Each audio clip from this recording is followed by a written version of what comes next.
आस्था, सियासत और अकीदत का केंद्र रही अयोध्या नगरी एक बार फिर खबरों के बाजार में है। लेकिन इस बार वजह कोई उत्सव नहीं, बल्कि वो संगीन इल्जाम है जिसने पूरे मुल्क में एक नया तनाजा खड़ा कर दिया है। प्रभु श्री राम के मंदिर निर्माण और वहां आने वाले चढ़ावे को लेकर जो सवालात उठ रहे हैं, आज हम उसकी पूरी हकीकत की तफ्तीश करेंगे। आखिर इस पूरे मामले में कौन कौन शामिल है, किन नामों पर उंगलियां उठी हैं और इस दास्तान का पूरा सच क्या है।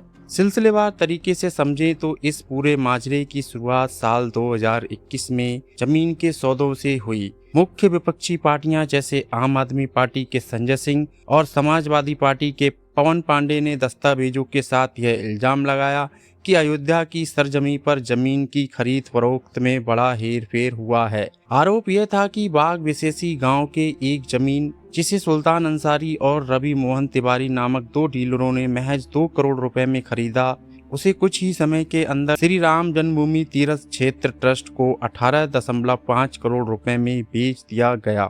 इस सौदे में मुख्य रूप से जिन चेहरों पर सवाल उठाए गए हैं वे हैं चंपत राय, ट्रस्ट के महासचिव, जिन पर इस महंगे सौदे को मंजूरी देने का इल्जाम लगा, डॉक्टर अनिल मिश्रा, ट्रस्ट के सदस्य जो इस जमीन के सौदे के गवाह थे, ऋषिकेश उपाध्याय, अयोध्या के पूर्व मेयर, जो इस रजिस्ट्री के दूसरे मुख्य गवाह थे। हालांकि इन इल्जामात पर ट्रस्ट के महासचिव चंपित राय ने साफ लफ्जों में कहा कि यह तमाम आरोप सियासत से प्रेरित हैं। उन्होंने दलील दी कि यह जमीन पुराने एग्रीमेंट के रेट पर ली गई थी और पूरी शफाफियत के साथ खरीदा है। अभी यह मामला शांत भी ना हुआ था कि हाल ही में यानी साल 2026 में मंदिर के चढ़ावे और चंदे में हेराफेरी का एक नया जिन बोतल से बाहर आ गया।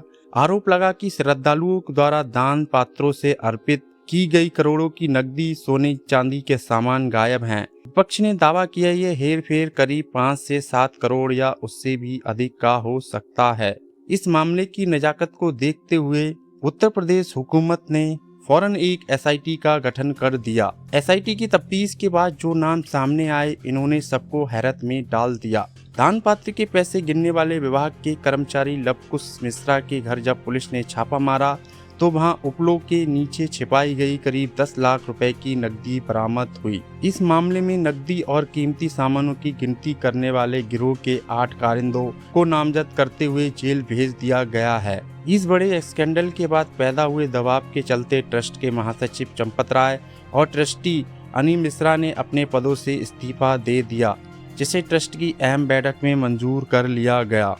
इस पूरे मामले में सिर्फ सियासी पार्टियां ही नहीं बल्कि अयोध्या के संत महंत भी आमने सामने आ गए हैं। आंदोलन से जुड़े रहे पक्षकार संत धर्मदास जैसे बड़े चेहरों ने भी मैनेजमेंट पर भाई भतीजावाद और खामियों के गंभीर आरोप मढ़े हैं। वहीं कुछ संतों ने ट्रस्ट के कोषाध्यक्ष स्वामी गोविंद देवगिरी की भूमिका पर भी सवाल उठाए कि उनकी निगरानी में यह सब कैसे हुआ। विपक्ष के नेता जैसे अखिलेश यादव और अन्य मुसलसल इस बात की मांग कर रहे हैं कि इसकी अदालती निगरानी में निष्पक्ष जांच होनी चाहिए, क्योंकि यह देश के करोड़ों हकीकतमंदों की आस्था का मामला है। बहरहाल कानून अपना काम कर रहा है, एसआईटी की तफ्तीश जारी है, कुछ मुलजिमों सलाखों के पीछे हैं और कई बड़े चेहरों को अपने ओहदों से हाथ धोना पड़ा है। लेकिन सबसे बड़ा सवाल आज भी वही है, क्या राजनीति और चंद लोगों की लालच की वजह से इस मुकद्दस स्थान की साख पर आंच आएगी? इस पूरे मसले पर आपकी क्या राय है? हमें कमेंट सेक्शन में जरूर बताएं।